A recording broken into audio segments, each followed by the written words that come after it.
قسم یہ ہے کہ اللہ تعالیٰ نے اولاد عطا فرمائی تو ہم کہیں الحمدللہ. ایک شکر کی یہ لسانی قسم ہے کہ اللہ تعالیٰ نے نعمتیں دنیا کی دی، اچھی سواری دی، اچھا گھر دے دیا، اچھی بیوی دے دی، بچے بچیاں دے دی، دنیا کی دیگر نعمتیں دی دی. تو لسانی شکر یہ ہوا کہ ہم زبان سے سارے کہیں الحمدللہ. یہ اللہ تعالیٰ کا لسانی شکر ہے. اور ایک اللہ تعالیٰ کا جسمانی شکر ہے. وہ جسمانی شکر کیا ہے کہ انسان اپنے پورے جسم کو اللہ کی اطاعت پر لگا دے، جسم کا ایک ایک عضو اللہ تعالیٰ کے حکموں کا پابند ہو جائے. یہ اللہ تعالیٰ کی نعمتوں کا جسمانی شکر ہے. اب ہاتھوں کا شکر کیا ہے؟ یہ ہاتھ دینے والی ذات کون سی ہے؟ محبت سے پکاریے اللہ. یہ ہاتھ دینے والی ذات اللہ تعالیٰ کی ہے. اگر ہمارا ہاتھ نہ ہوتا تو ہم معذور ہوتے. اس ہاتھ کا شکر کیا ہے کہ اس ہاتھ کو یتیم کے سر پر رکھا جائے. اس ہاتھ کا شکر یہ ہے کہ بیوہ کی مدد کی جائے. اس ہاتھ کا شکر یہ ہے کہ کسی بوڑھے اور ضعیف کو روڈ کے ایک کنارے سے دوسرے کنارے پر پہنچایا جائے. اس ہاتھ کا شکر یہ ہے کہ نیکی کی ترویج اس ہاتھ سے کی جائے، برائی کو اس ہاتھ سے روکا جائے. میرے بھائیو، یہ ہاتھ کا شکر ہے. جو بندہ بھی چاہے کہ میں اپنے ہاتھ کی نعمت کا شکر ادا کروں تو اس ہاتھ کو اللہ تعالیٰ کے کاموں میں لگا دے. جو بندہ یہ چاہے کہ میں اپنے پاؤں جو اللہ نے دیے، ٹانگیں دیں، اس نعمت کا شکر ادا کروں. اور اگر اللہ تعالیٰ ٹانگیں نہ دیتا میرے بھائیو، ہم اپاہج ہوتے، ہم لنگڑے ہوتے، ہم چل نہ سکتے، لنگڑا پالا چل رہے ہوتے. آج جو ہم اپنے قدموں پہ چل کر مسجدوں اور خانقاہوں پر جا رہے ہیں، یہ میرے رب کا کرم ہے. اب ان پاؤں کا شکر کیا ہے؟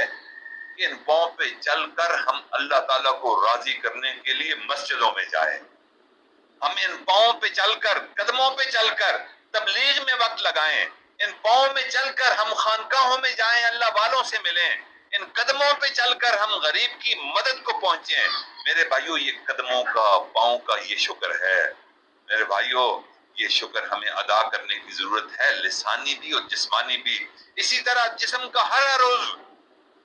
آنکھوں کا شکر یہ ہو کہ ان آنکھوں کو ان چیزوں پر ہم ٹکائیں جن چیزوں پر اللہ تعالیٰ نے دیکھنے کی اجازت دے رکھی ہے. ان آنکھوں سے بد نظری نہ کریں. ان آنکھوں کو جائز استعمال کریں. یہ دماغ دینے والی ذات کون سی ہے؟ اللہ.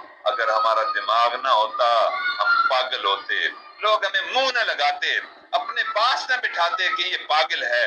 آج ہمیں اللہ تعالیٰ نے اگر سوچنے سمجھنے کی صلاحیت عطا فرمائی ہے تو اس پر، اس دماغ کا شکر یہ ہے کہ اس دماغ کے خانے کو شیطان کا بندہ گھر نہ بنائے، اس میں گناہوں کی منصوبہ بندی نہ ہو، شیطان کی دیے ہوئے وہمے اور وسوسے اس میں جگہ نہ پانے پائیں. جب بھی وسوسہ آئے بندہ پڑھے اعوذ باللہ من الشیطان الرجیم. جب بھی وسوسہ شیطان کی طرف سے آئے بندہ کہے لا حول ولا قوت الا باللہ. اس دماغ کی نعمت کا جسمانی شکر یہ ہے کہ اس دماغ کے اندر دین کے پھیلانے کے منصوبے بنے. اس دماغ کے اندر ختم نبوت کا کام کرنے کے طریقہ کار اللہ سے مانگے بندہ.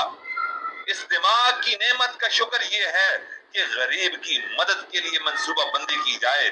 اپنے محلے میں نظر دوڑائی جائے کہ کون غریب ہے، کون نادار ہے کہ جس کے گھر میں چولہا نہیں جلا، کون بیوہ رہتی ہے کہ جس کا کمانے والا کوئی نہیں.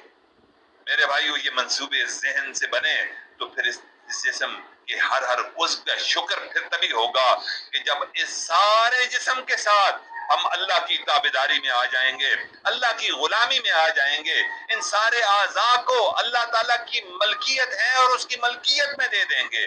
اور تمام گناہوں سے جب بچ جائیں گے، ان تمام اعضاء کو نبی علیہ الصلوۃ والسلام کے بتائے ہوئے طریقوں کے مطابق جب ان کو استعمال کریں گے تو یہ میرے بھائیوں نعمتوں کا جسمانی شکر ہوگا. بعض اوقات ہم لسانی ذکر تو کر لیتے ہیں، لسانی شکر تو کر لیتے ہیں، لیکن جسمانی اعتبار سے کامل شکر ہم نہیں کرتے. اس لیے میرے بھائیوں، ہم نے انشاءاللہ آئندہ تمام نعمتوں کا لسانی شکر بھی ادا کرنا ہے اور انشاءاللہ جسمانی شکر بھی ادا کرنا ہے.